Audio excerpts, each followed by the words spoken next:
السلام عليكم البنات، كدايرين؟ مزيان؟ لاباس عليكم؟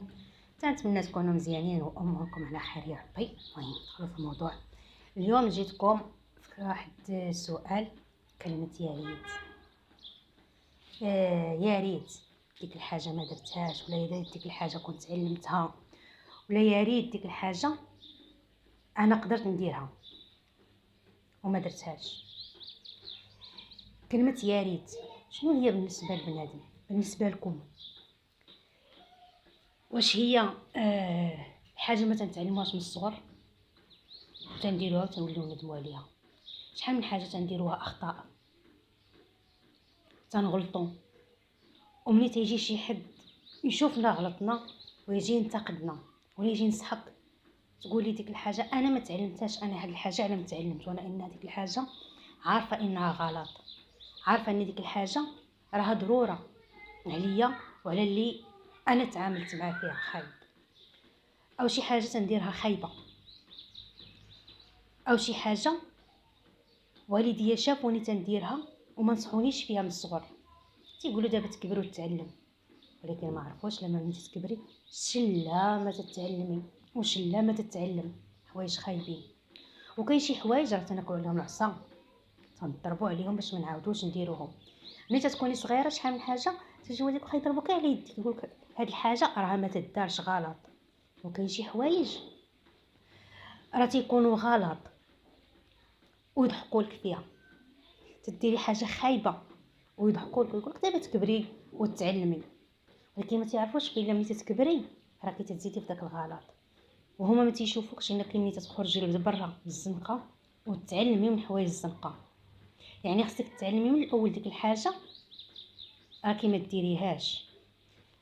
اما الاب يعلمك نصح، انت وياه تجلس ولدي ديك الحاجه راه خايبه تدار، شي حاجه شفتها معاه ديك الحاجه ولدي راه ما تدارش، ولا الام ديك الحاجه بنتي، ولا الاب راسو ديك الحاجه راه ما تدارش. لان ملي تنكبروا ونرجعوا نديروها ويجي شي حد ينتقدنا وتضرنا في خاطرنا وتجلسي مع خاطرك وتعيدي الحسابات ديالك، تقولي هذا الشيء انا كنت نديرو وعمر شي حد انتقدني ولا قال لي شي هضره عليها، ولكن كيفاش اليوم تيواجهوني فيها ان هاد انت غاده بها راه صح ولكن هي راه غلط.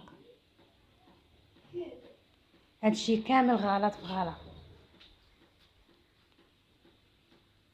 هادشي كامل غلط وتنواجهوه. يعني نحاولوا ما امكن، لا جا شي واحد الاول انتقدني والثاني انتقدني والثالث انتقدني، راه يعني تنحاول نصلح راسي. ملي تنجي ونعيد الحسابات ديالي تنعاود نصلح راسي، نعاود داكشي اللي درتها وانتقدوني فيها الناس ما نعاودش نديرها. ربما راكي تنتقدي حتى الناس ما يبغوش يجلسوا معاك، يقولوا ما دخلتي ولا هاد خينا هذا دائما اما هضرتو خايبه، اما ولا يدو دايزه، ولا الحاجه اللي يدي دازت عليها. هادشي راه خصنا نغيروه فينا، ولا جا شي حد انتقدنا راه خصنا حنا نحاولوا نغيروا داكشي اللي تنقد فينا. والاخطاء اللي تدار في الصغر راه ما خصهاش تدار في الكبر، راه خصنا تنصحوا فيها، تنصحونا فيها نتوما الوالدين، ولادكم تنصحوهم ملي تيكونوا صغار، حيت ديك الحاجه ملي تيكبر تقولوا هذه الحاجه انا تنصحت عليها، ملي تبقاي انت غاده وانت تزيدي تكبري. اما اللي تكبري راه بقالك ما تنصحي، حتى لا جاو نصحوك راه ما تنظرش انك تسمعي لهم. وكاين اللي تيسمعوا حتى لا جاو نصحوهم راه تيسمعوا لهم، ولكن ولاد هذا الوقت هذه كاين اللي تيسمع وكاين اللي ما تيسمعش، ولا اله الا الله. وهذه نصيحتي لكم اليوم، وتنتمنى من الله تعلموا وليداتكم من الصغر الحاجه اللي صح والحاجه اللي غلط، وتعلموا تواجهوا الحاجه الزوينه ماشي الخايبه، وديروا الحاجه الزوينه ماشي الخايبه. وكلمه يا ريت ما تكونش في القاموس ديالي، حتى ديك كلمه يا ريت، لاني نتعلمها ولا جا شي حد نتقدني نقبل بالهضره ديالو على حساب علاش تنشوف راسي واش انا غلطانه ولا صح، ولا كنت انا على صح ينتقد كما بغى، المهم انا نتصرف على صح. وتنتمنى الله تعالى يوفقنا ويوفقكم بطريق الخير. السلام عليكم.